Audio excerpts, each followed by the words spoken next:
সুপ্রিয়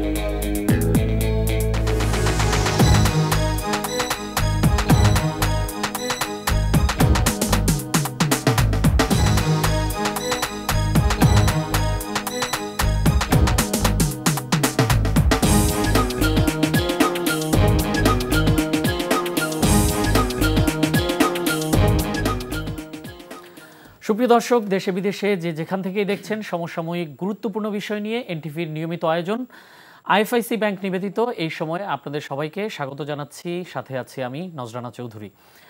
দর্শক, প্রধান উপদেষ্টা অধ্যাপক মোহাম্মদ ইউনূস নির্বাচনের দিনক্ষণ ঘোষণা করেছেন, এটা পুরনো খবর। তার পক্ষ থেকে নির্বাচন কমিশনকে চিঠিও দেওয়া হয়েছে এই মর্মে। চলতি সপ্তাহের মধ্যে নির্বাচন কমিশন জাতীয় সংসদ নির্বাচনের বিস্তারিত রোডম্যাপ ঘোষণা করবে। এই অবস্থায় জামায়াতে ইসলামী ও এনসিপির বিভিন্ন পর্যায়ের নেতারা কিছু দাবিতে নির্বাচন বিরোধী বক্তব্য দিচ্ছেন। এমনকি প্রধান উপদেষ্টার বিরুদ্ধে কিছু অভিযোগও করা হয়েছে এনসিপির পক্ষ থেকে। পিআর পদ্ধতিতে নির্বাচন ও গণপরিষদ নির্বাচনের দাবি তোলা হচ্ছে দল দুটির পক্ষ থেকে। এ অবস্থায় একটাই প্রশ্ন, নির্বাচন আসলে কতদূর? এ বিষয় সহ সমসাময়িক আরও কিছু বিষয় নিয়ে আলোচনার জন্য আমরা দুজন অতিথিকে এনটিভির স্টুডিওতে আমন্ত্রণ জানিয়েছি। তারা হলেন গণ অধিকার পরিষদের সাধারণ সম্পাদক মোহাম্মদ রাশেদ খান এবং এনসিপির যুগ্ম সদস্য সচিব আলাউদ্দিন মোহাম্মদ। আপনাদের দুজনকে এনটিভিতে স্বাগত জানাচ্ছি। তো রাশেদের কাছে জানতে চাই, নির্বাচন আসলে কতদূর? ফেব্রুয়ারির প্রথমার্ধে তো হবে সেটা জানি, কিন্তু রাজনীতিবিদ হিসেবে আপনারা কি বলেন, কি মনে হচ্ছে? দেখেন, নির্বাচন অবশ্যই ফেব্রুয়ারি মাসেই হবে। ফেব্রুয়ারির আগেও হবে না, পরেও হবে না। যারা বলছে যে নির্বাচন ফেব্রুয়ারি মাসে হবে না, তারাও জানে। বলার কারণটা হলো যে রাজপথ গরম রাখা দরকার, মিডিয়াতে আলোচনায় থাকা দরকার। সরকার যেখানে বলছে যে ফেব্রুয়ারি মাসে ইলেকশন হবে, এবং আমি দেখলাম যে সরকারের একজন উপদেষ্টা রীতিমতো বলেই ফেললেন যে এনসিপির কথায় কিছু আসে যায় না, নির্বাচন ফেব্রুয়ারি মাসেই হবে। প্রেস সচিব বললেন যে আসলে নির্বাচন প্রধান উপদেষ্টার ঘোষিত সময়ে হবে, কেউ নির্বাচনকে প্রতিহত করতে পারবে না। স্বরাষ্ট্র উপদেষ্টা বললেন যে যারা নির্বাচনকে প্রতিহত করতে আসবে আমরা তাদেরকে মোকাবেলা করব। আমি বেশ আগে থেকেই জানি যে নির্বাচন ফেব্রুয়ারি মাসে হবে। এর কারণটা কি? এর কারণটা হলো যে গত এক বছরে আমরা দেখেছি যে সরকার আসলে দৃশ্যমান সংস্কার করতে পারেনি, এক। দ্বিতীয়ত, আওয়ামী লীগের যারা এমপি ছিল, মাফিয়া ছিল, তাদেরকেও গ্রেপ্তার করতে পারেনি। সরকার আসলে যে ধরনের পরিবর্তন মানুষের প্রত্যাশা ছিল, মানুষ সেই প্রত্যাশিত পরিবর্তন দেখেনি বা দৃশ্যমান রাষ্ট্র সংস্কার হয়নি। এইটা সরকারের এক ধরনের আক্ষেপ যে আমরা তো আসলে মানুষের প্রত্যাশা পূরণ করতে পারছি না। তো যে সরকার মানুষের ব্যাপক জনসমর্থন নিয়ে গঠিত হলো, সেই সরকার যেখানে আসলে মব ইনজাস্টিস বলেন, নানান ধরনের আন্দোলন বলেন, বিশৃঙ্খলা বলেন, আইন শৃঙ্খলার পরিস্থিতি উন্নত করা বলেন, এই কাজগুলো করতে পারেনি। তো সেই জায়গায় তারা এখন মনে করছে যে আমরা তো আসলে পারতেছি না, সুতরাং যত দ্রুত সম্ভব নির্বাচন দিয়ে আমাদের বিদায় নেওয়া দরকার। এবং সরকারের উপদেষ্টাদের বক্তব্য আপনি খেয়াল করবেন, তারা সবসময় বলছে যে নির্বাচিত সরকার এসে এগুলো বাস্তবায়ন করবে। আর আমাদের দাবি কী ছিল? আমাদের দাবি ছিল যে যতটুকু সম্ভব এবং যেইটা আসলে বাস্তবসম্মত সেই সংস্কারগুলো এই সরকারের আমলেই করতে হবে। যেমন দেখেন, পুলিশের সংস্কার, এই সংস্কার করতে কি আপনার বিএনপির মতামত পরামর্শের প্রয়োজন আছে? অন্য কোনো দলের মতামত পরামর্শের প্রয়োজন আছে? এই সরকার তো বোঝে যে কী করা দরকার। যেমন পুলিশের মধ্যে যারা আসলে এই গুম খুনের সাথে জড়িত, যারা ক্রসফায়ারের সাথে জড়িত, যারা এই জুলাই বিপ্লবে হত্যা চালিয়েছে, তাদেরকে গ্রেপ্তার করা, বহিষ্কার করা। আজকে দেখলাম কয়েকজনকে করেছে, খুবই ভালো সংবাদ। কিন্তু 1 বছর কেন লাগলো? আমার কথা হলো যে 1 বছর যেহেতু আপনারা সময় নিয়েছেন, সেক্ষেত্রে এদের অনেকে কিন্তু পালিয়ে গেছে। তো পালিয়ে যাওয়ার সুযোগটা কে দিল? সরকার দিল। সুতরাং সরকারকে তো এই গণহত্যার বিচার নিয়ে তো মানুষ কথা বলছে, কিন্তু বিচারের জন্য তো আপনাকে অপরাধীদেরকে ধরতে হবে, তাই না? আপনি শুধুমাত্র রায় ঘোষণা করবেন, এটা তো বিচার হইতে পারে না। তো এই নানান কারণে কিন্তু সরকার মনে করছে যে মানুষের জনসমর্থন ডে বাই ডে আমাদের উপর কমছে। দেখবেন আপনি যে শুরুতে প্রধান উপদেষ্টাকে অনেকে বলছিল 5 বছর 5 বছর, বিভিন্ন জায়গায় স্লোগান উঠেছে। এখন কেউ বলে না, বরং এখন মানুষ বলছে যে 1 বছরে আপনারা অনেক কিছু পারেননি, আপনারা কোনো কিছু নিয়ন্ত্রণে আনতে পারেননি।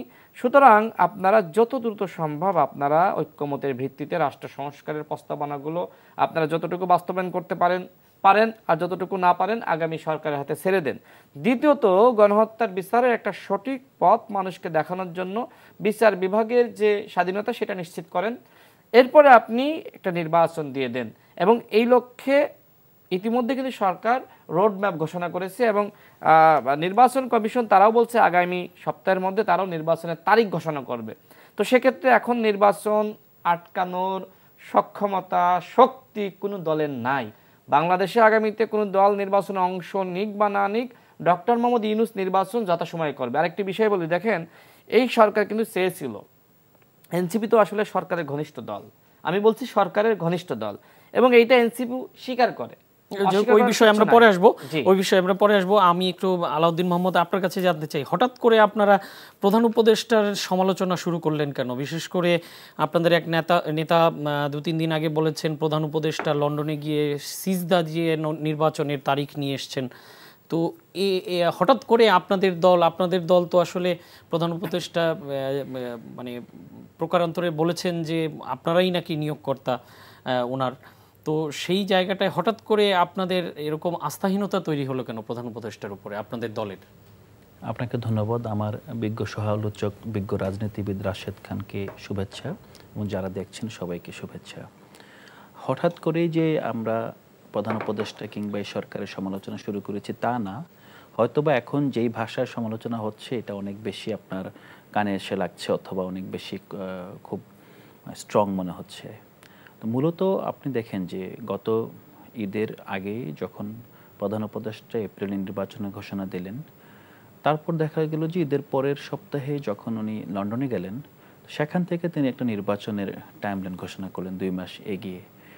তো উনি যদি রাষ্ট্রনায়কোচিত আচরণ করতেন তখন হয়তো বা উনি সেক্ষেত্রে একজন প্রধান উপদেষ্টা এবং রাজনৈতিক দলের প্রধান মিলে প্রেস কনফারেন্স না করে দেশে এসে আরও কিছু রাজনৈতিক দলের সাথে আলোচনা করেই সম্ভাব্য আপনার ফেব্রুয়ারি টাইমলাইন দিতে পারতেন।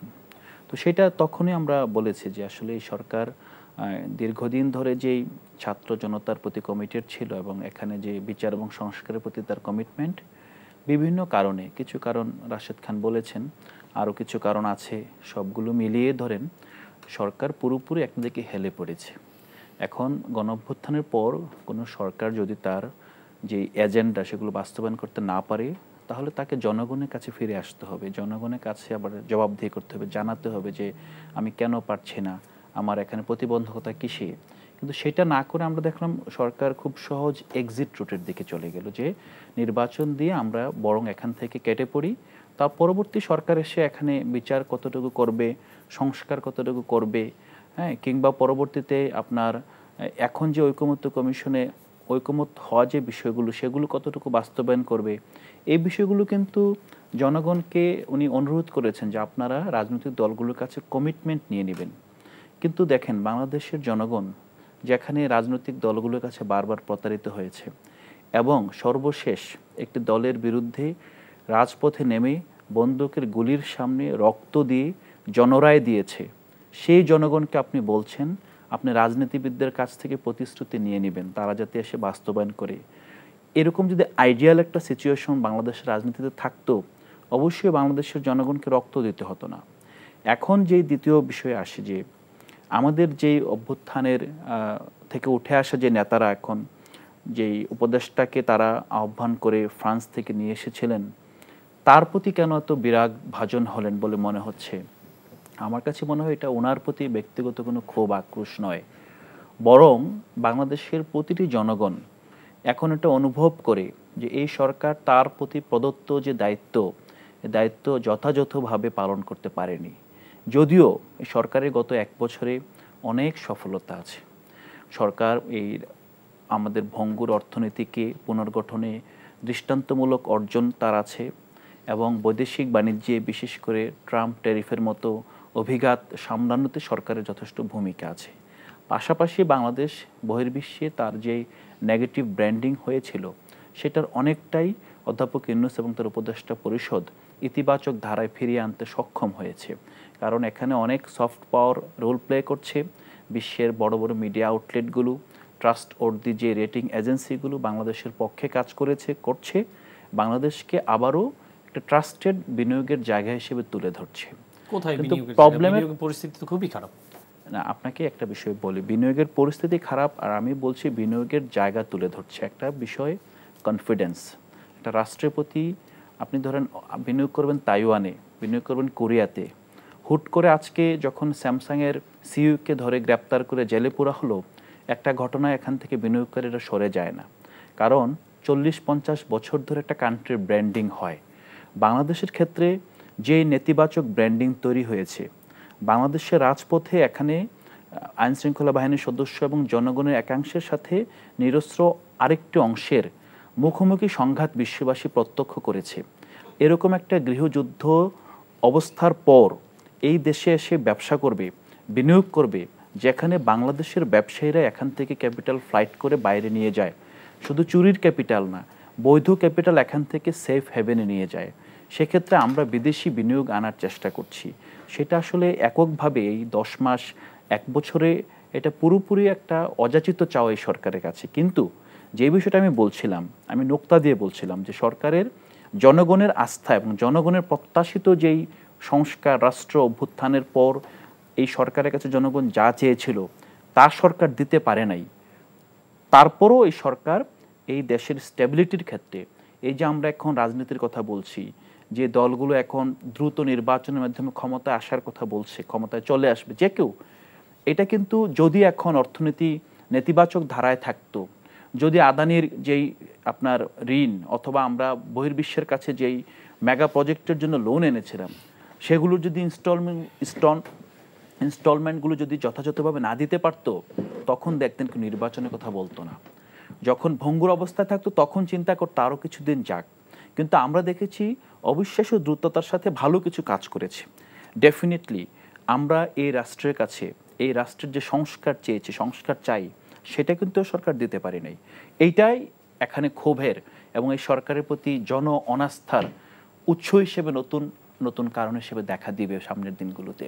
এবং যদি সরকার ফেব্রুয়ারিতে নির্বাচনের ঘোষণা দেয়ও, যেটা দিয়েছে ইতিমধ্যে, এবং আমি একমত, রাশেদ ভাইয়ের সাথেও একমত, আমি ব্যক্তিগতভাবে আগেও বলেছি যে এই সরকারের সর্বোচ্চ সক্ষমতার জায়গাটা দিয়ে ফেলেছে। আপনি যদি বলেন 5 আগস্টের পর প্রথম 6 মাস অধ্যাপক ইউনূসের মতো একজন ব্যক্তির অনুপস্থিতিতে বাংলাদেশ ঘুরে দাঁড়াতে পারতো না। হয়তোবা ভারত এবং আওয়ামী লীগের যে বিশ্বব্যাপী তার যে নেটওয়ার্ক ছিল, সেটার মাধ্যমে 6 মাসের মধ্যেই বিভিন্নভাবে হয় নতুন শক্তি কামব্যাক করতো, আর্মির কাছে ক্ষমতা যেত, অথবা এখানে বাংলাদেশে বিভিন্ন ইনসার্জেন্সি গ্রুপ এখানে অ্যাক্টিভ হতো। সেটা কিন্তু হয় নাই। আমরা দেখেছি যে প্রথম 6 মাস পুরোপুরি বাংলাদেশে অধ্যাপক ইউনূস শুধু সরকারের ক্রেডিট না, রাজনৈতিক দলগুলো এখানে ভূমিকা রেখেছে? আপনি যদি প্রথম 6 মাসের ক্ষেত্রে দেখেন, রাজনৈতিক দলগুলো সবসময় তাদের একটা ভূমিকা আছে, কিন্তু অধ্যাপক ইউনূস ছিল তখন একটা মানে হিমালয়ের মতো ব্যক্তিত্ব, যে তাকে কে কি বলবে, বহির্বিশ্বের সব জায়গায় শুধু অবজার্ভ করছে যে এখানে অধ্যাপক ইউনূস আছেন।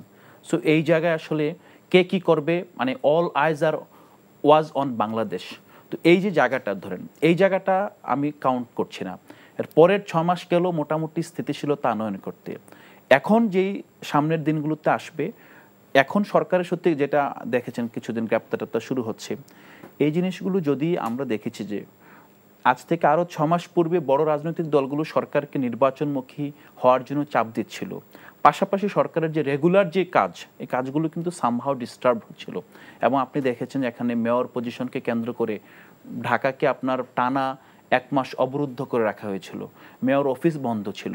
এরকম অনেকগুলো ঘটনা ঘটেছে যেটার দায় রাজনৈতিক দলও এড়াতে পারবে না, এখানে অন্যান্য যারা স্টেক হোল্ডার্স এড়াতে পারবে না। কারণ আপনারাও তো করেছেন, আপনাদের দলের পক্ষ থেকেও না, আমি তো আপনার যেটা আমাদের দলের পক্ষ থেকে যেটা আসবে আমি সেটা আলাদা করে তো বলছি না যে সেটা কিছু করা হয়নি। নির্দিষ্ট করে একটার কথা বললেন তো সেজন্য বললাম। হ্যাঁ, এটা অনেক বড় ঘটনা ছিল আমাদের দলের পক্ষ থেকে, যেগুলো ছিল হয়তো একটা বড় ঘটনা, সেটা হলো যে আওয়ামী লীগ নিষিদ্ধকরণের প্রশ্নে যে আপনার অবরোধ। এবং আমি মনে করি যে এই অবরোধের জায়গাটা বাংলাদেশের রাজনীতির ক্ষেত্রে অনেক প্রশ্নের সমাধান করে দিয়েছে, সেটা ভিন্ন আপনার আলোচনার বিষয়। কিন্তু মূল যে জায়গাটা আপনি যেটা বললেন যে আমাদের নেতৃত্বের যে ভাষায় সরকারকে অথবা এই সরকারকে সমালোচনা করছে, আমি মনে করি সেই ভাষার ব্যাপারে আপনারা কথা বলতে পারেন। হ্যাঁ, এটা আসলে সাজদা দেওয়া, ওহি নাজিল হওয়া অথবা অন্যান্য প্রতিষ্ঠানগুলো সম্পর্কে। বাট একটা বিষয় হলো যে আমাদের একটা সুযোগ ছিল যে এস্টাবলিশমেন্ট খুনি এস্টাবলিশমেন্ট, যে এস্টাবলিশমেন্টের প্রতিটা অর্গান খুনকে উৎসাহিত করে, দুর্নীতিকে উৎসাহিত করে আমাদের সুযোগ তৈরি হয়েছিল সেগুলোকে ঝেড়ে ফেলে দিয়ে নতুনভাবে করার। এখন যেহেতু সেই সুযোগটা আমরা কাজে লাগাতে পারিনি এবং প্রায় 1 বছর পরে এসে যখন আবার একটা নস্টালজিয়ার মতো মনে হয়, দায়টা আরেকটা আলোচনার বিষয়, কিন্তু যখন মনে হয় যে আমরা তো পারিনি, আবার পুরনো এস্টাবলিশমেন্ট জেকে বসছে, তখন যারা অভ্যুত্থানে ছিল, ফ্রন্ট লাইনার ছিল, তারা অস্থির হয়। এই অস্থিরতা থেকে আমিও মুক্ত না, রাশেদ ভাইও মুক্ত না। যারা যারা বাংলাদেশে হাসিনা পতনের স্বপ্ন দেখেছে দীর্ঘদিন ধরে, রাজপথে বিভিন্ন ছুতায় ছিল, তারা সবাই একটা অস্থিরতার মধ্যে আছে। এটা বাস্তবতা। এখন এই বাস্তবতায় সরকারকে দোষাবো, আমি আমাকে দোষাবো, আমার রাজনীতিকে দোষাবো, নাকি জনগণকে দোষাবো, এটা আসলে গুরুত্বপূর্ণ না। গুরুত্বপূর্ণ হলো যে আমরা একটা বিরূপ বাস্তবতার মধ্যে আছি এবং যদি সামনে যদি হয় নির্বাচনের মাধ্যমে বাস্তবতা থেকে মানুষ একটা মানে আরেকটু স্বাভাবিক অবস্থায় ফিরতে পারবে, যদি তাহলে নির্বাচনের দিকে যাওয়া উচিত। যদি মনে হয় নির্বাচনের পূর্বে। ধন্যবাদ। রাশেদ খানের কাছে আসতে চাই যে এই যে জামাতের পক্ষ থেকে প্রায় প্রতিদিনই বলা হচ্ছে যে সংসদের 2 কক্ষেই পিয়ার পদ্ধতি না হলে তারা নির্বাচনের বিষয়ে সিদ্ধান্ত নিতে পারছেন না, বা নির্বাচন হবে কি হবে না, এবং পিয়ার পদ্ধতিতে ওনারা আন্দোলনে নামবেন যে কোনো সময়। তো কি মনে হয় যে জামাতের যে এই হুমকি বা হুঁশিয়ারি সেটি আসলে নির্বাচনকে কতটুকু প্রভাবিত করবে? দেখেন, জামাত ইসলাম দীর্ঘ 16 বছর তারা কিন্তু এইভাবে কখনো দাবি করে নাই। আমার কাছে এখন মনে হচ্ছে যে আন্দোলনটা এখন পান্তাভাত হয়ে গেছে। হাসিনার সময় যদি এইভাবে হুমকি ধামকি দিয়ে জামাত আন্দোলন করতো, সেটাকে খুব ভালোভাবে আমি দেখতাম। কিন্তু জামাত কিন্তু ওই সময় যেভাবে ছিল, পিছনে ছিল, কিন্তু সামনে থেকে আপনার আন্দোলন করতে পারেনি। বিশেষ করে জামাতের উপর অনেক দমনপীড়ন হয়েছে, এটা সত্য। কিন্তু জামাত এখন এমনভাবে বক্তব্য দিচ্ছে মনে হচ্ছে যে গণঅভ্যুত্থানের মূল নেতৃত্ব তারাই দিয়েছে, তারাই সামনে ছিল। আমার কাছে একটি বিষয় মনে হয়, দেখেন বাংলাদেশের রাজনীতিতে এনসিপি আগে তো আসলে তারা বৈষম্যবিরোধী ছাত্র আন্দোলন ছিল, তারা একটি গণঅভ্যুত্থানের মূল নেতৃত্ব, তাদের সাথে সবাই ছিল, এটা সত্য। আমরা ছিলাম, বিএনপি ছিল, জামাত ছিল, ইসলামী আন্দোলন ছিল, এনসিপির অনেক সম্ভাবনা ছিল। সেই সম্ভাবনাগুলো তারা গলা টিপে হত্যা করেছে, নানান ধরনের বিতর্ক। হ্যাঁ, আমাদের সহযোদ্ধারা একসময় আমাদের সাথে রাজনীতি করেছে, ডাকসু নির্বাচন করেছে, কোটা সংস্কার আন্দোলন 2018 সালে আমরা একসাথে করেছি, দীর্ঘ লড়াই সংগ্রাম আমরা একসাথে করেছি। আমি জামাতের কথা বলছি। জি, আমি আসতেছি। তো সেই জায়গায় আসলে এনসিপি কেন যেন আসলে ওই জায়গাটা মানে তারা নিতে পারলো না। এখন জামাত ইসলাম তো স্বাভাবিকভাবে তারা তো চাইবে যে বিএনপির পরের অবস্থানটা নিতে, মানে সুযোগ ছিল কিন্তু এনসিপির, যেহেতু গণ অভ্যুত্থানের নেতৃত্ব। হ্যাঁ, আমরা গণ অভ্যুত্থানের আমরাও 18 সাল থেকে 24 সাল পর্যন্ত নেতৃত্ব দিয়েছি, কিন্তু মূল যে নেতৃত্ব সর্বশেষ এটা কিন্তু এনসিপির যারা তারা দিয়েছে। আমার কাছে এখন যেটি মনে হয় যে জামাত ইসলাম এখন একটা লিডারশিপে যেতে চায়, যে তারা আসলে এনসিপিকে ছাড়িয়ে নিজেদের অবস্থান আরও শক্তিশালী করা। যেমন এখন তো তারা চাইলেই বিএনপিকে ছাড়াইতে পারবে না, এটা সম্ভবপর নয়। এখন এই যে আওয়ামী শূন্যতা, এই শূন্যতা তারা পূরণ করার জন্য সর্বাত্মক চেষ্টা করতেছে। সেই জায়গায় তারা এই ধরনের হুমকি বা বিভিন্ন ধরনের বক্তব্য দিচ্ছে। তবে আমরা এটিও দেখেছি যে তারা কিন্তু আবার লন্ডনে গিয়ে বিএনপির ভারপ্রাপ্ত চেয়ারম্যান জনাব তারেক রহমান এবং সেখানে বেগম আপনার জিয়া ছিলেন, দুঃখিত বেগম খালেদা জিয়া ছিলেন, তার সাথেও কিন্তু বৈঠক করেছেন এবং সেখানে অবশ্যই অনেক আলোচনা হয়েছে, তাই না? তো আসলে জামাত ইসলামের পলিটিক্সটা সবসময় আসলে মানে মানে কি বলবো, আসলে তারা কি সিদ্ধান্ত নিতে চায় নিজেরা, আসলে আমার কাছে মনে হয় সিদ্ধান্তহীনতায় ভুগে। এখন তারা আগামীতে ক্ষমতায় যেতে পারবে কি পারবে না, তারা নানান ধরনের দুশ্চিন্তার মধ্যে আছে। জামাত মনে করছে যে তার হাতে এইটা আসলে এই 53 বা 54 বছরের ইতিহাসে এইটাই একমাত্র সুযোগ। জামাত কিন্তু এককভাবে ক্ষমতায় গিয়ে সরকার গঠন করবে, এই সুযোগ কখনোই ছিল না। তো আমার কাছে যেটি মনে হচ্ছে জামাত এইবার তারা আসলে চেষ্টা করবে এককভাবে ক্ষমতায় যাওয়া যায় কি না। এই চেষ্টার জায়গা থেকে মূলত জামাত এই ধরনের একটা করছে যে হয়তো পিআর সিস্টেম ইলেকশন হলে তারা হয়তো ক্ষমতায় যেতে পারবে। তো দেখেন, এই যে আপনার অন্তর্বর্তীকালীন সরকার যে ঐক্য কমিশন গঠন করেছে, সেইখানে কিন্তু আবার বলা হয়েছে যে উচ্চ পিআর পদ্ধতিতে হলে কিভাবে তারা ক্ষমতায় যেতে পারবে, কত পার্সেন্ট ভোট আছে জামাতে? তাদের ভোট আছে, প্লাস তারা ইসলামী আন্দোলন অন্যান্য দলের সাথে তো জোট করবে।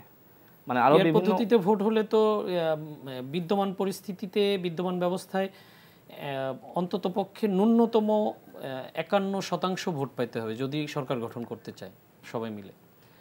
দেখেন এখন ইসলামী আন্দোলন বলেন, জামাত বলেন, আরও অন্যান্য দল যারা ইসলামিক দলগুলো আছে, তারা তো মনে করছে যে আমরা একসাথে হয়ে যদি পিআর সিস্টেম ইলেকশন করি আমরা ক্ষমতায় চলে যেতে পারবো। এটা তো আমার কথা না, এটা তাদের কথা। এই জন্য তারা এই পিআরটার উপরে বেশি গুরুত্ব দিচ্ছে। তবে সরকার আবার নিম্নকক্ষে পিআর চায় না, সরকার উচ্চকক্ষে পিআর চায়। নিম্নকক্ষে সরকার পিআর কেন চায় না? আমি সরকারের একজন গুরুত্বপূর্ণ, ঐক্যমত কমিশন একই কথা, সরকার আর ঐক্যমত কমিশন তো আলাদা না, একই, কারণ সরকারই গঠন করেছে। তো আমি একজন গুরুত্বপূর্ণ ব্যক্তির নাম না মেনশন করে আমি বলি, দেখেন সে আমাকে একদিন বলছিল, সে সরকারের খুবই গুরুত্বপূর্ণ, সে একদিন বলছিল যদি আমরা আসলে নিম্নকক্ষে পেয়ার দিই তাহলে কি হবে, এই যে পাহাড়ে যারা আছে ওরা তো আলাদাভাবে ইলেকশন করবে। এক, এদেশে হিন্দু কমিউনিটি যারা আছে তারা তো আসলে অনেকে মনে করে যে তারা আসলে ম্যাক্সিমাম ক্ষেত্রে আওয়ামী লীগকে সমর্থন করে বা তারা নানানভাবে আলাদা ইলেকশন করতে পারে। তো সেক্ষেত্রে যেটি হইতে পারে, এই দেশে আসলে জাতিগত একটা বৈষম্য বা জাতিগত বিভাজন সৃষ্টি হতে পারে। এবং এই যে পিআর সিস্টেমে নিম্নকক্ষে দিলে আবার আওয়ামী লীগ স্বতন্ত্রভাবে কি দিয়ে কি করে, বা আওয়ামী লীগের সব ভোট আবার আপনার হিন্দু কমিউনিটির নেতারা যারা রয়েছে আওয়ামী লীগের মধ্যে তাদেরকে সামনে রেখে আবার ওইখানে চলে যায় কিনা, নানান ধরনের সংশয় এই সরকারের উপদেষ্টাদের আছে। সেই জায়গা থেকে তারা মনে করছে যে আমরা রিস্ক নিব না, নিম্নকক্ষে যদি পেয়ার হয় তাহলে নানান ধরনের ঝুঁকি আছে, তবে উচ্চকক্ষে পেয়ার হলে এই ঝুঁকিটা থাকে না, কারণ যারা নিম্নকক্ষে নির্বাচনে অংশ নেবে তাদের ভোটের অনুপাতে উচ্চকক্ষে। এখনও আলাপ আলোচনা চলছে, আমি জানি না আসলে এই আলাপ আলোচনার শেষ কোথায়। তবে আমরা মনে করি আগামীতে প্রত্যেকটা দলের উচিত নির্বাচনে অংশ নেওয়া। যতটুকু বুঝতেছি বা এনসিপির অন্যান্য নেতাদের সাথে যে অভ্যন্তরীণ আলোচনা হয়, তারা মনে হয় ইলেকশনে অংশ নিতে চায় না। দেখেন আপনি যদি খেয়াল করেন যে নাহিদ ইসলাম বলেন, আক্তার বলেন, আসিফ মাহমুদ বা মাহফুজ আলম, যদিও দুজন সরকারে আছে, তারা কিন্তু প্রধান উপদেষ্টার বিরুদ্ধে একদমই বক্তব্য দেয় না, প্রধান উপদেষ্টার সমালোচনা একদমই করে না। কিন্তু এখন যেটি শুরু হয়েছে যে এনসিপির কয়েকজন নেতা তারা এমন একটা ভাব ধরছে যে প্রধান উপদেষ্টা হাসিনার থেকেও খারাপ, মানে এমন একটা ভাবে প্রধান উপদেষ্টাকে ভিলেন বানানোর চেষ্টা করছে। হ্যাঁ, আমরা প্রধান উপদেষ্টাকে তো আমরাও সমালোচনা করেছি বিভিন্ন ইস্যুতে, কিন্তু আমরা এত কটাক্ষভাবে কিন্তু বলি নাই। আজকে প্রধান উপদেষ্টাকে মানে কি বলা হচ্ছে যে তিনি লন্ডনে গিয়ে তিনি সেজদা করে এসেছেন, মনে হচ্ছে যে তিনি ওহি পেয়েছেন বিএনপির কাছ থেকে। দেখেন এই যে ওহি বা হচ্ছে সিজদা করা, এগুলো কিন্তু ইসলামিক টার্ম। আমার কাছে মনে হয় যে পরিকল্পিতভাবে হয়তো কোনো বুদ্ধিজীবী তাদের মাথার ভিতরে ইসলামিক টার্মগুলো ঢুকিয়ে দিয়ে ইসলামকে বা এই শব্দগুলোকে এক ধরনের ছোট করতেছে। সিজদা কি আপনি মানুষকে করতে পারবেন একজন মুসলমান হিসেবে? সিজদা করে আল্লাহকে? এই রূপকর্থে বলেছে না, রূপ করতে কেন বলবে? সব কথা তো রূপ করতে বলা যায় না। দ্বিতীয়ত ওহী নাজিল তো আমাদের নবী রাসূলের উপর হয়েছে, তাই না? এটাকে আপনি এইভাবে কেন বলছেন? এই কথাগুলো বলার ভিতরে অনেক কিছু আছে। দেখেন আমি যদি বলি আপনাকে, গণ অভ্যুত্থানে দুইটা ছেলে ব্যাপক সাহসী নেতৃত্ব দিয়েছে, এক আসিফ মাহমুদ, দ্বিতীয়ত হলো আপনার নাহিদ ইসলাম, এই দুইটা ছেলে। কিন্তু বাকি দুজন যারা আসলে এই দুজনের পরে অবস্থান, নাহিদ এবং দুঃখিত হাসনাত এবং সার্জিস, এই মুহূর্তে যদি তাদের বক্তব্যগুলো খেয়াল করেন, দেখেন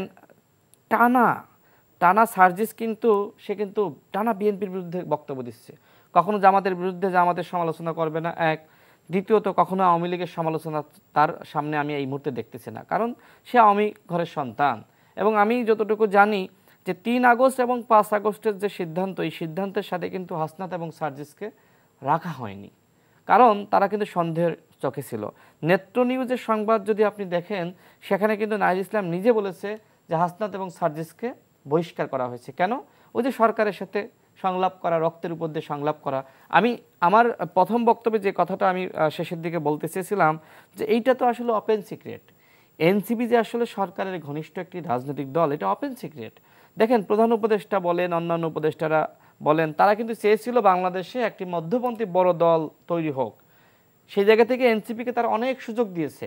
কিন্তু 1 বছরে এনসিপির বিতর্ক দেখেন, এনসিপি কিন্তু এখন খুব বলা যায় যে একদম ছোট আকার ধারণ করেছে, যেখানে এনসিপি গণ অভ্যুত্থানের নেতৃত্ব কি বিশাল ব্যাপার, বিশাল আকার ধারণ করেছিল। তাদের ছায়াতলে তাদের নেতৃত্বে কিন্তু এনসিপি বলতে আমি ওই বৈষম্যবিরোধী ছাত্র আন্দোলনের নেতাদের বোঝাচ্ছি, তারা যেহেতু দলটা গঠন করেছে তাদের নেতৃত্বে কিন্তু সবাই গিয়েছে। কিন্তু আজকে দেখেন যে আপনার নাহিদ ইসলাম একটা জেলায় গেলে কিন্তু সেই সাধারণ মানুষ বলেন, অন্য দলের নেতারা বলেন, তারা যাচ্ছে না। কেন?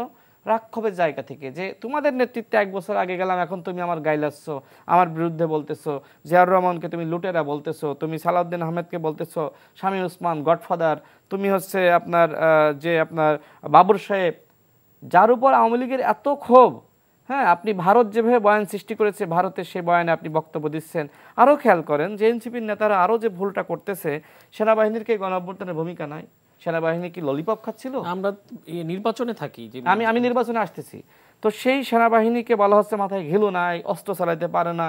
এই কথাগুলো বলার মাধ্যমে তো আপনি সেনাবাহিনীর তো শুধুমাত্র সেনাবাহিনী না, সেনাবাহিনী এই দেশের অন্যতম স্টেক হোল্ডার, গণ অভ্যুত্থানের অন্যতম স্টেক হোল্ডার।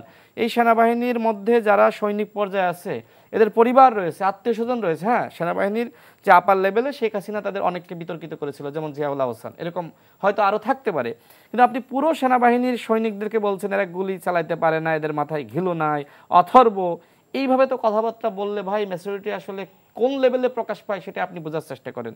নির্বাচনের ব্যাপারে আপনি থাকতে বললেন, দেখেন নির্বাচন নিয়ে বলি, আমার কাছে মনে হচ্ছে আগামীতে হয়তো এনসিপি তারা ভাবছে যে তারা নির্বাচনে অংশ নেবে না। তারা মনে করছে যে বাংলাদেশের যে নির্বাচনের বাস্তবতা, দেখেন বড় দলগুলো মোটামুটি আপনার 30,000। এনসিপির যেহেতু আলাউদ্দিন মোহাম্মদ আছেন, আমরা এনসিপির অবস্থানটা তো ওনার কাছেই জানবো। আমি জানতে চাচ্ছিলাম যে জামাতের যেই বক্তব্য, তাতে কি মনে হচ্ছে যে তারা আসলে নির্বাচনের থেকে দূরে সরে যাচ্ছে?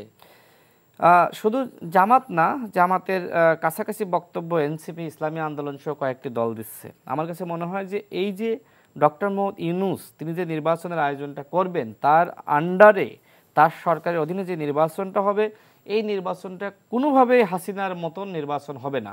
এবং এইটা গণ অভ্যুত্থানের পরের নির্বাচন, এই নির্বাচনে যারা যাবে না তারা রাজনীতিতে মাইনাস হয়ে যাবে। সুতরাং জামাত বলেন, এনসিপি বলেন, হয়তো এখন অনেকে নানান ধরনের চিন্তাভাবনা করছে যে আমরা দেখাবো যে একতরফা নির্বাচন হয়েছে। তা আপনি ডক্টর মোহাম্মদ ইউনূসকে বিতর্কিত করা মানে কি পুরো বাংলাদেশকে বিতর্কিত করা। সুতরাং যদি মনে করেন হাসিনাকে ফিরিয়ে আনবেন, যাদের মাথার ভিতরে চিন্তা আছে হাসিনাকে ফিরিয়ে আনতে হবে, ডক্টর মোহাম্মদ ইউনূসকে বিতর্কিত করতে হবে, এই নির্বাচনকে বিতর্কিত করতে হবে, তারা আগামীতে ইলেকশনে যাবে না। মামাবাড়ির আবদার নাকি? আপনি বলতেছেন যে আপনার 100% দাবি পূরণ হইতে হবে, এটা কি সম্ভব? আপনি বলতেছেন যে ঐক্যমত কমিশন যা প্রস্তাবনা দিয়েছে সব পূরণ হইতে হবে, গণ অধিকার পরিষদ যদি মনে করে আমার যা যা দিয়েছি সব হইতে হবে, এনসিপি যদি মনে করে, জামাত যদি মনে করে, এটা তো মামাবাড়ির আবদার না। গণতন্ত্র মানে কি? আমাকে ছাড়তে হবে, আমার স্যাক্রিফাইস করার মানসিকতা থাকতে হবে। এখন আপনি চাচ্ছেন যে এইটা না হলে ইলেকশনে যাব না, এইটা না হলে ইলেকশন হতে দিব না, এই কথাগুলো আসলে বলা উচিত না। বরং এই সরকার ঐক্যমতের ভিত্তিতে যতগুলো আসলে প্রস্তাবনা তারা ঐক্যমতের ভিত্তিতে রেডি করতে পারে, সেই প্রস্তাবনাগুলো মেনেই আগামীতে ইলেকশনে যাওয়া। হ্যাঁ, আপনার যদি কোনো প্রস্তাবনা পাস না হয়, আপনি বলেন জনগণের কাছে যে আমাকে তোমরা ভোট দাও, আমাকে ভোট দিয়ে ক্ষমতায় আনো, আমি এই প্রস্তাবনাগুলো বাস্তবায়ন করব। তো জনগণের উপর যাদের আস্থা নাই তারাই আগামীতে নির্বাচনে যাবে না, জনগণের উপর যাদের আস্থা আছে তারা আগামীতে অবশ্যই নির্বাচনে যাবে। এবং যারা আগামীতে নির্বাচনে যাবে না, আমি বলে রাখলাম, তারা আগামীতে রাজনীতিতে মাইনাস হয়ে যাবে। কারণ ডক্টর মোহাম্মদ ইউনূসকে বিতর্কিত করলে অবশ্যই হাসিনা বাংলাদেশে কামব্যাক করবে এবং বহির্বিশ্ব কিন্তু বলতে পারবে এই যে দেখো গণ অভ্যুত্থানের শক্তি এনসিপি, জামাত ইসলাম, গণ অধিকার পরিষদ বা ইসলামী আন্দোলন বা অন্যান্য দল সবাই বলছে যে ডক্টর মোহাম্মদ ইউনূসের অধীনে কোনো সুষ্ঠু নির্বাচন হয়নি। তখন কি হলো? তখন বিএনপি বলেন বা যে দলই ক্ষমতায় আসুক না কেন তারাও তো বিতর্কিত হয়ে যাবে। তো আগামীতে যদি রাষ্ট্র আমরা সুশৃঙ্খলভাবে চালাতে চাই, তাহলে আমার মনে হয় যে এই বিতর্কের মধ্যে না জড়িয়ে ডক্টর মোহাম্মদ ইউনূস যে ইলেকশনটা করবে তার উপর আস্থা বিশ্বাস রেখে আমাদের নির্বাচনে যাওয়া। দেখেন, ডক্টর মোহাম্মদ ইউনূসের সমালোচনা আমরাও করি যে তিনি কিছু কিছু ক্ষেত্রে কনফ্লিক্ট অফ ইন্টারেস্টে জড়িয়েছে, কিন্তু যখন আপনি মারাত্মক লেভেলে তার সমালোচনা করবেন যে একটা দলের কাছে তিনি বিক্রি হয়ে গেছে, একটা দলের নেতার কাছে সিজদা করে এসেছে। আলাউদ্দিন ভাই যেটি বললেন, আমি শেষ করি, 30 সেকেন্ডে শেষ করি। আলাউদ্দিন ভাই যেটি বললেন যে একটা দলের প্রতি আসলে এই সরকার হেলে পড়েছে। কেন হেলে পড়লো? আপনাদের প্রতি তো সরকার হেলে পড়েছিল, আমরা তো সেই সময় সমালোচনা করেছি। সরকার বলেছে, মানে সরকার প্রধান বলেছে যে ছাত্রদের একটি দল গ্রহণ করা দরকার, ছাত্ররা আমাদেরকে নিয়োগ দিয়েছে, জনগণ আমাদেরকে সমর্থন দিয়েছে। এর মাধ্যমে কি বুঝিয়েছে? যে আগামীতে আপনারা একটি দল আনেন। কিন্তু আপনারা দল আনতে গিয়ে কী করলেন? আপনারা গণ অভ্যুত্থানের অন্যান্য স্টেক হোল্ডার, অন্যান্য শক্তিকে মাইনাস করলেন। যেখানে 2018 সালের কোটা সংস্কার আন্দোলন না হলে এই দেশে কোনো গণ অভ্যুত্থান হয় না, এবং সেই আন্দোলনের নেতৃত্ব আমরা দিয়েছি। 18 সালের পরে বাংলাদেশে দেখেন, আমরা ওই সময় দেখেছি যে মানুষ বলতো আই হেট পলিটিক্স, কিন্তু আমরা ঢাকা বিশ্ববিদ্যালয় থেকে পরবর্তীতে আমরা জাতীয় পর্যায়ে যখন আমরা প্রবেশ করেছি, আমরা লাগাতার কিন্তু আন্দোলন সংগ্রাম করেছি এবং আমরা কিন্তু এই তরুণ প্রজন্মকে সচেতন করেছি, আমরা রাজনীতিমুখী করেছি। সেই গণ অধিকার পরিষদ গণ অভ্যুত্থানের যে ভূমিকা রেখেছে, আমাদের আমাদের সভাপতি অ্যারেস্ট হয়েছে, আমাদের দলের 11 জন আটক হয়েছে, ছাত্র অধিকার পরিষদের নেতাকর্মীরা দেখেন বিভিন্ন জেলায় নেতৃত্ব দিয়েছে, শিক্ষা প্রতিষ্ঠানের নেতৃত্ব দিয়েছে। আপনি যখন বলেন যে ছাত্র শিবির ভূমিকা রেখেছে, ছাত্র দল ভূমিকা রেখেছে, ছাত্র অধিকার পরিষদের নামটা মুখে নিতে আপনার লজ্জা লাগে, তখন আপনি কিভাবে বলবেন? আজকে আওয়ামী লীগের ইতিহাস আমরা দেখেছি যে তারা একতরফা ইতিহাস সৃষ্টি করেছে, আজকে এনসিপিও তো সেই একতরফা আমি বুঝতে পেরেছি। আপনার বক্তব্য হলো যে সব দলের নির্বাচনে অংশগ্রহণ করা উচিত, না হলে সেই পতিত সরকার বা ফ্যাসিস্ট সরকার তাদের ব্যাক করার সম্ভাবনা তৈরি হবে। তো আলাউদ্দিন মোহাম্মদ, আপনার কাছে জানতে চাই যে আপনারা যে নির্বাচনে যাওয়া নিয়ে আসলেই এক ধরনের ধোঁয়াশা তৈরি হয়েছে বা সম্ভাবনা তৈরি হয়েছে, বিকজ অফ আপনাদের কোনো নেতা বলেছেন যে ফেব্রুয়ারিতে নির্বাচন হবে না, যেটি ঘোষণা করা হয়েছে, এবং আপনারা আপনাদের সদস্য সচিব আক্তার হোসেনও বলেছে যে গণপরিষদ নির্বাচন ছাড়া আপনারা অন্য কিছু ভাবছেন না। তাহলে কি ফেব্রুয়ারিতে যে নির্বাচন হবে সেই নির্বাচনে আপনারা কি যাচ্ছেন না? ধন্যবাদ। এখানে নির্বাচন নিয়ে যেই ধোঁয়াশা তৈরি হয়েছে বলে আপনি বললেন, সেটা হলো নির্বাচন নিয়ে আসলে কোনো ধরনের ধোঁয়াশা তৈরি হয় নাই। আমাদের ধোঁয়াশা তৈরি হয়েছে যে আপনি এই গণঅভ্যুত্থানের পরে 4 মাস ধরে সরকারের পক্ষ থেকে আলাপ আলোচনা করে 35টি রাজনৈতিক দল অনেকগুলো বিষয়ে মত দিলেন, অনেকগুলো বিষয়ে সবাই ঐকমত্য হলেন। 4 মাস সময় আপনি ক্ষেপণ করলেন যে এই দলগুলো একটা বিষয় ঐকমত্য হলে আমরা সেটা বাস্তবায়ন করব, না হলে করব না। যেগুলো ঐকমত্য হয় না সেগুলোকে আপনি টেবিল থেকে ছুড়ে দিয়েছেন যেন এগুলো আমরা কাজ করব না। সবগুলো তো ঐকমত্য হওয়ার পর এখন বললেন যে পরবর্তী নির্বাচিত সরকার সেগুলো বাস্তবায়ন করবে। এটা তো আসলে জনপ্রত্যাশা ছিল না। ঐকমত্য কমিশনে এই যে ছাত্র জনতার প্রতিনিধি হিসেবে যেহেতু এনসিপি গঠিত হওয়ার একটা বড় কারণ ছিল যে বাংলাদেশের আপনার যে রাজনৈতিক দলগুলো মিলে একটা কনসেনসাসের মাধ্যমে সংস্কারের প্রক্রিয়াটা ত্বরান্বিত করার একটা আপনার ইঙ্গিত ছিল। তো সেক্ষেত্রে যেহেতু আপনার বৈষম্য ছাত্র আন্দোলন অথবা কোনো সিভিল সোসাইটি প্ল্যাটফর্মের সেই ফোরামে থাকার সুযোগ ছিল না, তাই তড়িঘড়ি করে আপনার একটা রাজনৈতিক দল গঠন করতে হলো। এটা রাষ্ট্রীয় স্থিতিশীলতা এবং সংহতির স্বার্থে, যেহেতু অনেকগুলো রাজনৈতিক দলের এখানে অংশগ্রহণ গুরুত্বপূর্ণ।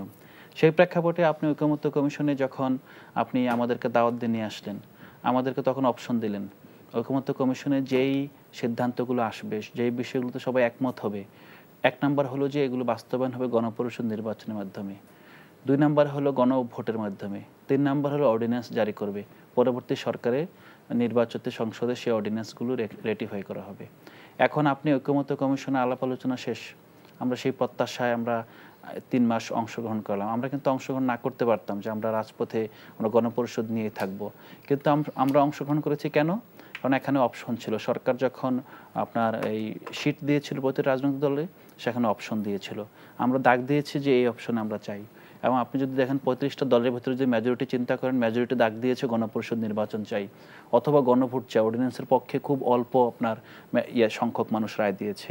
আপনি এই ঐকমত্য কমিশনের যে আউটপুট আপনার সেটা জুলাই সনদ ঘোষণার আগেই আপনি বলে দিলেন যে এই 4 যে প্রক্রিয়া, এই 4 প্রক্রিয়াটা এখানে বাস্তবায়ন হবে না, এখানে অর্ডিন্যান্স করা হবে অথবা এগুলো এইভাবে রেখে দেওয়া হবে, পরবর্তী সংসদে এগুলো আবার উত্থাপন করা হবে, তখন এটা বাস্তবায়ন করা হবে। তো এই পয়েন্ট থেকে যদি চিন্তা করেন, আমরা কিন্তু বিট্রেড হয়েছি। এটা খুব গুরুত্বপূর্ণ যে যখন রাশেদ ভাইয়ের কথা আমিও শুনছিলাম, তখন আমার মনে হচ্ছিল যে না, কথা তো সত্য, সবগুলোই সত্য, কিন্তু আপনি যখন অপর সাইডে দেখবেন যে আপনি দাওয়াত দিয়ে নিয়ে এসেছেন যে আমরা এইভাবে রাষ্ট্র সংস্কার করব, কিন্তু আপনি 3-4 মাস আলাপ আলোচনার পর বলতেছেন যে এই যে প্রক্রিয়া আমরা কিভাবে বাস্তবায়ন করব, বাস্তবায়ন প্রক্রিয়ার প্রথম 2টাই সর্বজন গ্রহণযোগ্য, রাষ্ট্রবিজ্ঞানে বলেন আইনি পরিভাষায় যে 2টা মেথড, এগুলোকে আপনি আলোচনা টেবিল থেকে বাদ দিয়ে দিয়েছেন, যেগুলো তো হবে না। 2 বছর আইনি নাই, বৈধতা নাই, সেজন্য হয়তো বাদ দেওয়া হয়েছে। না, আপনি তো হয়তো বলছেন, আর আমরা গিয়েছি সার্টেনিটি নিয়ে যে এখানে অপশন আছে যে আমরা ঐকমত্য কমিশনে অংশগ্রহণের মাধ্যমে মেজরিটি যদি চায় সেখানে গণপরিষদ নির্বাচনের মাধ্যমে আপনার যেমন নতুন সংবিধান, যে সংবিধানের সবগুলো বিষয়ে কিন্তু ঐকমত্য হওয়া গিয়েছে। আমরা বলছি না যে এখানে গণপরিষদ হলে আরও অনেকগুলো নতুন বিষয় আসবে, সংবিধান ছুড়ে ফেলা হবে, তা না। বরং যেই জায়গাটা আমাদের দাবি ছিল, আমরা যখন নাগরিক নতুন সংবিধান গণপরিষদ, আমরা তো আদতে এখন একটা নতুন সংবিধান পেতে যাচ্ছি, তৈরি করার একটা ম্যান্ডেট আমরা না, নতুন সংবিধান আমরা এখনই পেতে যাচ্ছি, কিন্তু আমরা যে প্রক্রিয়া পেতে যাচ্ছি, আমরা আরেকটি সংশোধনী কোট আনকোট সংশোধনী নামে সংবিধানে মৌলিক পরিবর্তন ইতিমধ্যে করার বিষয়ে ঐকমত্য হয়ে গিয়েছি। আপনি যদি দেখেন জুলাই সনদে যে খসড়া দেওয়া হয়েছে সেই খসড়ায় যে আমি মনে হয় ভাইয়ের বক্তব্য শেষ করার পর আপনার প্রশ্ন নিতে পারি। তবে যে বিষয়টা হলো যে আপনার যে নতুন সংবিধান তো আমরা ইতিমধ্যে পেতে যাচ্ছি, কিন্তু আমরা সংশোধনী আকারে পেতে যাচ্ছি যেটা সাস্টেনেবল না এবং যেটা ভবিষ্যতে প্রশ্নবিদ্ধ হবে।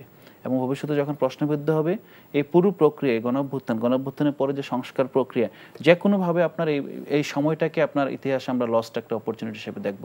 তা আমরা কেন মানে কোন চাপে কার চাপে আমরা এই জায়গা থেকে নতি স্বীকার করছি, এটা নিয়ে সরকারের কোনো স্পষ্ট অবস্থান নেই। তো অবস্থান নেই আমরা বুঝতে পারছি। আমরা যখন 6 মাস আগে থেকে যখন বিএনপি এবং তার যে অ্যালায়েন্স তারা নির্বাচন চাচ্ছিল, তখন থেকে আমরা বলেছিলাম যে যদি মনে হয়, যেমন প্রথম কিন্তু আমরা স্থানীয় সরকার নির্বাচনের কথা বলছিলাম, এখন পর্যন্ত দেখেন বাংলাদেশে আমরা যে আইনশৃঙ্খলা পরিস্থিতি বলি অথবা সারা দেশে যে নির্বাচন কেন্দ্রিক যে অনিশ্চয়তা দেখা যাচ্ছে, এটা একটা বড় কারণ হলো যে আমরা স্থানীয় সরকার ব্যবস্থাটাকে একেবারে আপনার মাটিতে মিশিয়ে দিয়েছি। আপনি জানেন যখন কে এম হাসান আরিফ সাহেব আপনি স্থানীয় সরকার উপদেষ্টা ছিলেন, এক কলমের খোঁচায় আপনার ঢাকা সহ প্রতিটা বিভাগীয় শহর, সিটি কর্পোরেশন, উপজেলা পরিষদ, আপনার পৌরসভা সবগুলোর কাউন্সিলর এবং মেয়রদেরকে বাদ দিয়ে দিয়েছেন। সেই পর্যায় থেকে এখন পর্যন্ত সেখানে আমলাদের শাসন চলছে। শুধু আমলা না, চতুর্থ শ্রেণীর কর্মচারীদের শাসন চলছে সেখানে। সেই জায়গায় আমরা কিন্তু যখন নির্বাচনের দিকে যাচ্ছি, আমরা আগে যে নির্বাচন দেখেছি যে আমলাদের হাতে জিম্মি, নির্বাচন কোনোভাবে আমলাদের হাত থেকে বের করে মানুষের কাছে নিয়ে যাওয়া যাচ্ছে না। আমরা কিন্তু সিমিলার একটা নির্বাচন আমরা দেখতে পাচ্ছি। তো এখন স্থানীয় সরকারের আমাদের দাবিটা প্রথম ছিল যে আপনি না পারেন বড় সিটি কর্পোরেশনগুলোতে অন্তত স্থানীয় সরকার নির্বাচন দেন, তাতে নির্বাচন কমিশন তার সক্ষমতা যাচাই করতে পারবে, তার যে লুপহোলসগুলো সেগুলো আইডেন্টিফাই করতে পারবে, পাশাপাশি সিটি কর্পোরেশনগুলো অপারেশনাল হবে। আপনি দেখেন প্রতিটা জায়গায় দেখেন এগুলো অপারেশনাল না। তো এইগুলো নিয়ে কিন্তু আমরা কথা বলছি না, আমরা সব কিছু রেখে দিচ্ছি যে একটা জাতীয় নির্বাচন হবে, সরকার পরিবর্তন হবে, সব সমস্যার সমাধান হয়ে যাবে। মনে হচ্ছে নির্বাচন একটা প্যানাশিয়া, সর্বরোগের ওষুধ।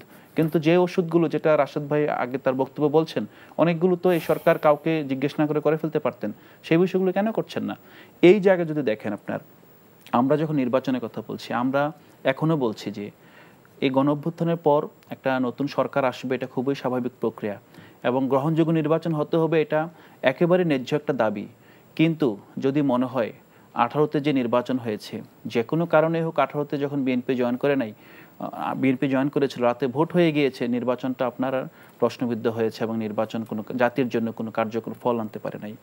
আপনি যদি 24-এ দেখেন, আপনি 14-তে দেখেন, 3টা নির্বাচনে কিন্তু নির্বাচন আগে ফলাফল অনুমান করে বলে দেওয়া যেত। আপনি এখন যে নির্বাচন হতে যাচ্ছে, এই নির্বাচনটা যদি আপনি সংস্কার বাস্তবায়ন যদি এখন করতে যান, দেখবেন যে ফলাফল অনেকটা আপনি একটা কম্পিটিটিভ পর্যায়ে দেখবেন। কিন্তু আপনি যদি অ্যাজ ইট ইজ যেভাবে আছে সেইভাবে রেখে নির্বাচনের দিকে যান, আপনি নির্বাচনের ফলাফল আগে বলে দিতে পারবেন যে এই ফলাফল হতে যাচ্ছে। যদি আপনি নির্বাচনের ফলাফল আগে বলে দিতে পারেন, কেন বলে দিতে পারবেন?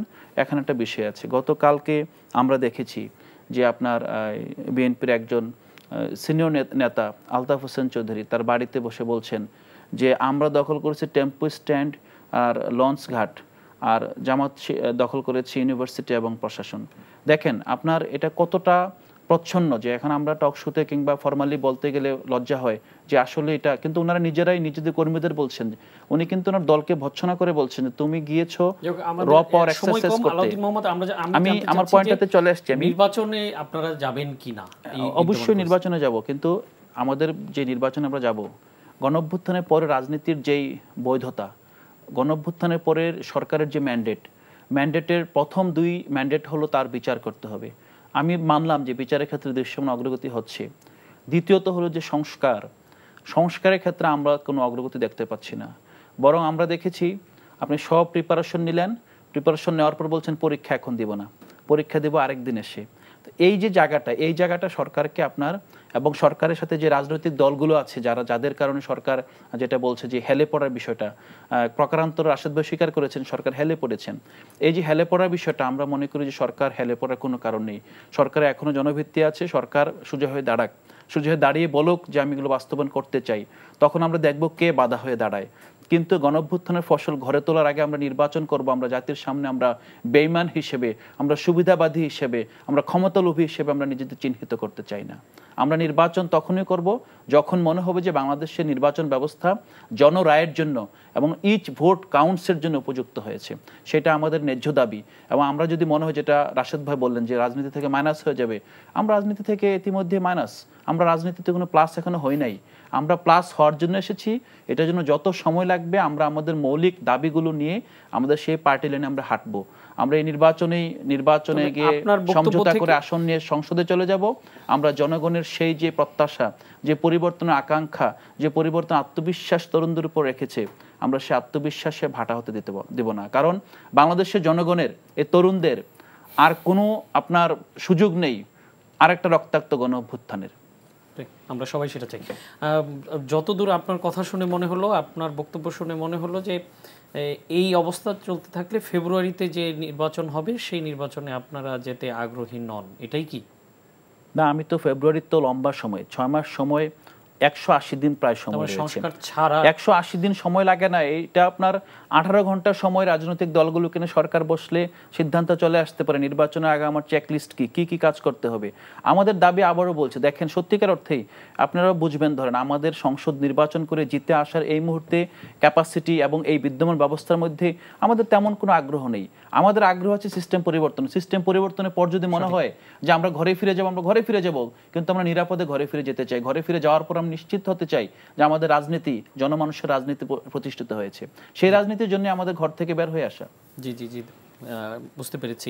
তো রাশেদ, আপনার যেই আহ্বান আপনি জানালেন এনসিপি সহ অন্যান্য দলকে সামনের নির্বাচনে অংশ নেওয়ার জন্য, তো সেই জায়গাটায় আপনার, তো আমার যদ্দূর মনে হচ্ছে যে আপনার আশা তো পূরণ হলো না। দেখেন, শপথ নেওয়ার লোভটা অনেকে সামলাইতে পারে নাই, এটা একটা বড় সমস্যা। আলাউদ্দিন ভাইরা, সেটা কি 8 আগস্ট 2024? অবশ্যই শেষ করুন, 1 মিনিট সময় আছে। সেই সময় যদি তারা এই সংবিধানের অধীনে শপথ না নিত, এই রাষ্ট্রপতির হাতে শপথ না নিত, তাহলে আলাউদ্দিন ভাইদেরকে আজকে এই আক্ষেপ নিয়ে কথা বলতে হয় না। তারা অনেক গুছিয়ে অনেক মিষ্টি করে কথা বলে, কিন্তু সেই সময় কেন তারা এই মিষ্টি কথাগুলো তাদেরকে বোঝালো না? তোমরা এই মুজিববাদী সংবিধানের অধীনে শপথ নিও না, এটাকে স্থগিত করো প্রথমত। দ্বিতীয়ত, চুপ্পুর হাতে শপথ নিও না, এই চুপ্পুরে সরিয়ে অন্য কাউকে বসাও।